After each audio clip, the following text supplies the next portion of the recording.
পাবনায় পুলিশের উপর হামলায় 2 পুলিশ সহ আহত 6, কাউন্সিলর সহ আটক 3। পাবনা থেকে আমাদের বিশেষ প্রতিনিধির পাঠানো তথ্যচিত্রে ডেস্ক রিপোর্ট। পাবনা শহরে মাদকদ্রব্য নিয়ন্ত্রণ অধিদপ্তরের মাদক বিরোধী অভিযানের সময় হামলার ঘটনা ঘটেছে।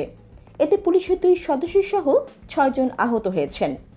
এই ঘটনার সঙ্গে সঙ্গে অভিযান চালিয়ে স্থানীয় ওয়ার্ড কাউন্সিলর সহ 3 জনকে আটক করা হয়েছে।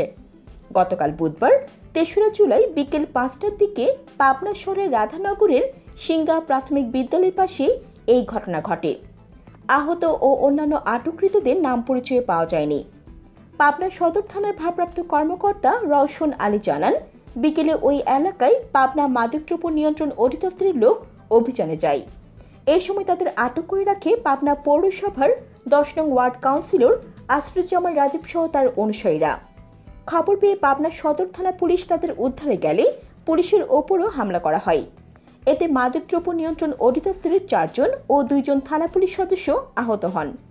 পরে অভিযান চালিয়ে রাজীব সহ 3 জনকে আটক করা হয়। তাদের বিরুদ্ধে আইনি ব্যবস্থা প্রক্রিয়াধীন।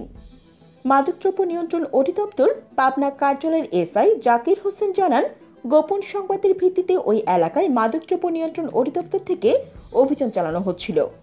অভিযানের সময় রাজীব কাউন্সিলর ও তার লোকজন হামলা চালায়।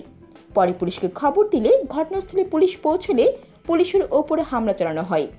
এই ঘটনায় আমাদের ঊর্ধ্বতন কর্তৃপক্ষের সঙ্গে আলোচনা করে আইনি ব্যবস্থা নেওয়া হবে। Jannatul Afsana, CNF TV. CNF TV, আমাদের দৃষ্টি জুড়ে বাংলাদেশ।